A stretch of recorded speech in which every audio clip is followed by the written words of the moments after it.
बढ़ते हैं।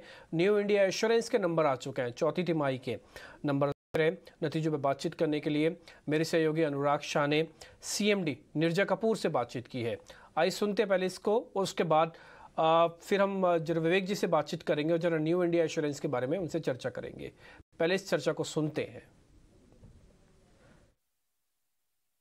आपसे मैं यही समझना चाहूँगा, जो चौथी तिमाही के नतीजे पेश किए वहाँ पर हमें दिख रहा है कि प्रीमियम में ग्रोथ तो दिख रही है, लेकिन कंबाइंड रेशियो के जो है वहाँ पर अभी भी थोड़ा स्ट्रेस है। इसके अलावा इस तिमाही के अंदर ऐसे 3 कौन से बड़े बिंदु रहे जो नतीजों में दिख रहे हैं? नमस्कार एंड शुक्रिया कि आपने हमें इस इंटरव्यू के लिए बुलाया। ये फोर्थ क्वार्टर में हमारे जो ग्रोथ हुआ है प्रीमियम का, वो इंडस्ट्री के ग्रोथ के हिसाब से है, करीब 16% का ग्रोथ हुआ है। और इस क्वार्टर में जो हमारा डिस्पाइट द ग्रोथ हमारा रिजल्ट प्रॉफिटेबिलिटी इतना नहीं हुआ है, क्योंकि तो एंड ऑफ द ईयर हम सारी अकाउंटिंग प्रोविजंस करते हैं as a prudent insurer and following all the accounting norms. तो सारी प्रोविजनिंग करते हैं जो लाइकली वी एक्सपेक्ट की लॉसेस होंगे। एंड सेकेंडली इस पर्टिकुलर क्वार्टर में हमारे जो पुराने क्रॉप के क्लेम्स थे उसमें क्लेम्स में कुछ डेवलपमेंट हुए हैं। नियरली 224 क्लेम्स के लिए we had to make additional provisions.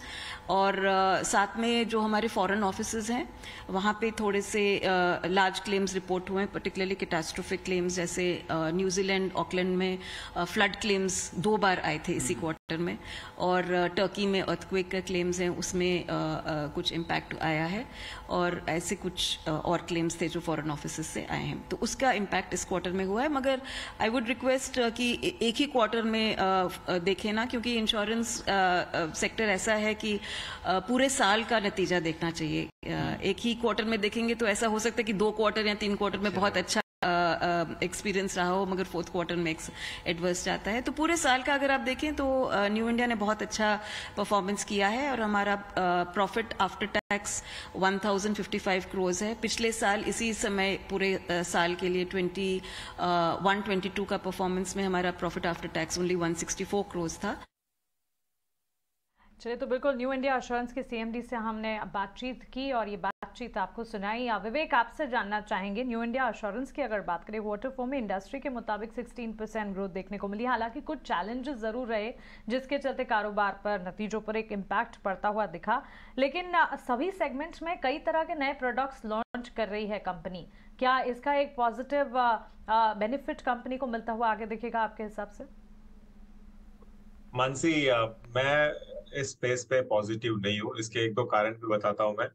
पहला तो देखिए, यहाँ पे ये लोग कितना भी नए प्रोडक्ट्स लेके आओ, जो प्राइवेट सेक्टर है वो इनसे 4 कदम आगे रहता है। आप अगर बैठ के, हम लोग इंश्योरेंस में काफी डील करते हैं, तो हमको मालूम है जो इनकी सरकारी पीएसयू कंपनीज के जो प्रोडक्ट्स है और प्राइवेट वाले प्रोडक्ट्स है, आपको एकदम जमीन आसमान का अंतर दिखेगा, पहली चीज।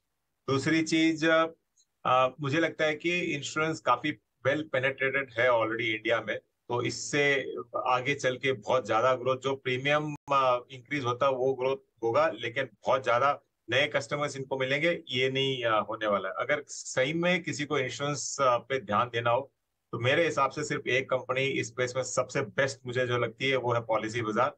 क्योंकि आपको चाहे ट्रैवल इंश्योरेंस लेना हो या फिर जनरल या लाइफ, आप एक प्लेटफॉर्म पे जाके, अलग अलग एजेंट्स के पास आपको जाना नहीं पड़ेगा, एक ही प्लेटफॉर्म पे आप सब कंपनी से डील कर सकते हो। तो किसी को अगर पार्टिसिपेट करना है इंश्योरेंस में, तो पॉलिसी बाजार बेस्ट बेट है।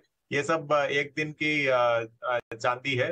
इनफैक्ट हमारे बात करते करते ही लाल में दिखा दिया है न्यू इंडिया, तो मैं तो बुलिश नहीं रहूंगा बिल्कुल भी। अगर बाई चांस ऊपर भी जाए तो आपको प्रॉफिट बुक कर लेना चाहिए।